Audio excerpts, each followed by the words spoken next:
New Zealand সিরিজকে সামনে রেখে ঘোষণা হচ্ছে টাইগার স্কোয়াড, দলে কারা থাকছেন এবং কাদের বাদ দেয়া হচ্ছে এই বিষয়ে বিস্তারিত জানাতে বিসিবি থেকে অর্থাৎ সরাসরি যুক্তি চলে যাচ্ছে বিসিবিতে। সবসময় যে তার সাথে একমত হবে এমন না, আবার সবসময় দ্বিমত হবে এমন কোনো কথা নেই।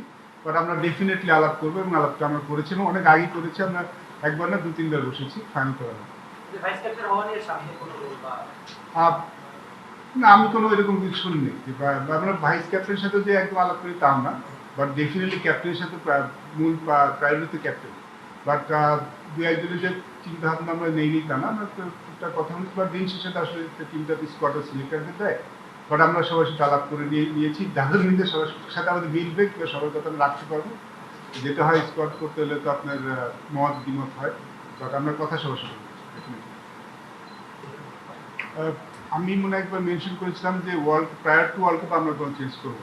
আমরা যদি চেঞ্জ করতে হয়, কাজে দেখতে হয়, আমরা নেক্সট 6 মান্থ কিংবা এর মধ্যে আমরা দেখে নিব। আমরা একদম প্রায়ার টু ওয়ার্ল্ড কাপ আসলে নতুন কাউকে দেখতে চাই না। আনটিল যে কেউ ইনজুরি হলে তাকে দেখতে, সেটা ডিফারেন্ট কেস। বাট আমরা আসলে ওয়ার্ল্ড কাপের আগে কোনো পরীক্ষা নিরীক্ষার মধ্যে যাবো না। এটা আমাদের সিলেকশন কমিটির একটা আমাদের মধ্যে যে আলাপটা হয়েছে।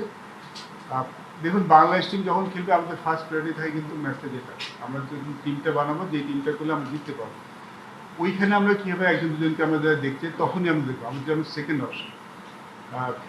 অবশ্যই আমরা ওয়ার্ল্ড কাপে যখন আমাদের চিন্তাভাবনা নিয়ে আমরা এই সিরিজগুলি করছি, সেটা নিয়ে আমরা চিন্তাভাবনা করে দরকার করছি। বাট বাই নট স্যাক্রিফাইসিং যে আমরা ম্যাচটা জেতার জন্য আমরা টিম দেখার জন্য দেখবো, টিম জিত না জিতে কোনো পরের সেকেন্ড অপশন আমার কাছে ফার্স্ট অপশন জেতা।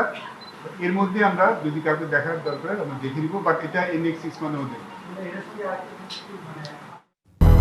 200-র বেশি সার্ভিস ও ফিচারে লেনদেনের সব বিকাশ অ্যাপে সম্ভব।